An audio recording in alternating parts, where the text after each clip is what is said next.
Okay, so just imagine this for a second. You go to the emergency room thinking your appendix burst, but you walk out with a baby. Today, we're unpacking an absolutely incredible true story about something called a cryptic pregnancy, a failed ultrasound, and a baby that went completely unseen for 9 whole months. Right. Let's dive in. This single word, just repeated over and over, it's the only sound you could possibly make when your entire reality just shatters in a hospital room. It is the sound of pure, unfiltered disbelief, and it's exactly where our story kicks off. So, this is Lucretia. She is in the ER, literally doubled over with the worst abdominal pain of her life. And her mind is just racing through all the worst case scenarios. But the actual truth? Well, it's something she could have never ever imagined in a million years. The medical team gets to work, they run a bunch of tests, and the very first result that comes back just stops everyone cold. It's a positive pregnancy test. But before anyone can even begin to process what that means, especially with her level of pain, a nurse just walks in and says, "Congratulations." Which is, it's a wildly premature thing to say because any doctor knows, right? Severe pain plus a positive pregnancy test can often mean something has gone terribly, terribly wrong. So, the big question is, how on earth does a woman not know she's pregnant for 9 months? To figure that out, we have to go all the way back and piece together this puzzle of perfectly reasonable explanations that hid some very misleading clues. Now, what's really fascinating here is how every single clue had a convincing cover story. The relationship that started it all, yeah, that was over and done with by February. She misses a period right after, but, with her history of irregular cycles and the stress of a breakup, she just doesn't think anything of it. The crushing fatigue she feels, well, that's just her anemia flaring up again. And the abdominal pain, it's got to be cramps for another period that's on its way. It really is a perfect case of hindsight being 2020. The nausea she felt was weird, and get this, she found the only thing that helped was eating peanuts. Strange, but it worked for her. The pain that would come and go was just mistaken for her period, which she thought was still showing up every few months. And this is the big one. She never gained any significant weight or developed a visible baby belly. That took away the single most obvious sign of pregnancy. Okay, so back in the ER, they need answers, and they need them fast. They know she's pregnant and in a lot of pain, so an ultrasound is the obvious next move. They're looking for a miscarriage, or even worse, a dangerous ectopic pregnancy. This scan is supposed to reveal everything. But the technician comes back with something that just seems impossible. The scan is empty. Her uterus is empty. So the question is, how?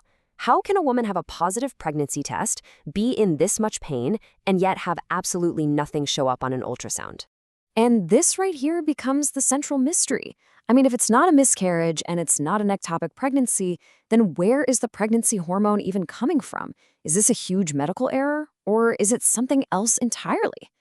And this just perfectly illustrates a critical point. Technology is only as good as the person using it.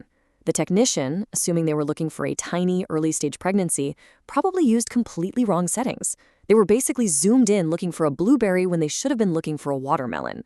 A simple physical exam would have revealed the truth right away, but this over-reliance on the screen made a whole, full-term baby completely invisible. So a doctor, who is understandably confused by all these conflicting reports, comes in to perform a second ultrasound himself. And this time, with the right perspective, well, the truth becomes terrifyingly clear. They don't just find a fetus, they find a 38-week full-term baby. Lucretia isn't miscarrying. She isn't having an ectopic pregnancy. She has been in active labor for hours. Those excruciating cramps she was feeling, yeah, those were powerful, full-blown contractions. Just think about that for a second.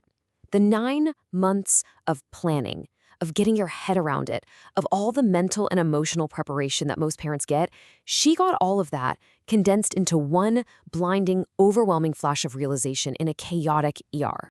So as she's literally being rushed to delivery, her best friend shows up because she'd gotten a call about the terrible stomach pains, and her friend's reaction of just pure, unfiltered shock, it perfectly captures the absolute absurdity of it all. She's not just sick, she's having a baby, like right now.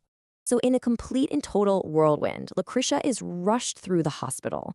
And somehow, in the middle of all the shock and the chaos and the confusion, she gives birth to a perfectly healthy, full-term baby boy named Joseph. Now, as unbelievable as Lucretia's story sounds, it's not a 1 in a billion anomaly. It's actually a known phenomenon. It's what happens when a very specific set of physiological and psychological factors all line up to create what is basically the perfect storm. And this slide, it's basically the recipe for it. You start with irregular periods, so a missed one isn't a red flag. Then you add a pre-existing condition, like anemia, to explain away the fatigue. You have no major weight gain, no baby belly. You mistake some light spotting for your period. And because the relationship that could have caused it ended months ago, pregnancy just isn't even on your mental radar. When all these factors line up just right, the nearly impossible, it becomes reality. Despite the absolutely terrifying and chaotic start to her journey into motherhood, Lucretia's story has a really happy ending. She completely embraced her new, sudden role and became a proud single mom to her son, Joseph. Lucretia's incredible journey is just such a powerful reminder of our brain's ability to rationalize what's happening to our bodies, to fit everything into a narrative that makes sense to us. And it leaves us with one final question to chew on. What subtle signals from our own bodies might we be explaining away, and what truths could they be trying to tell us?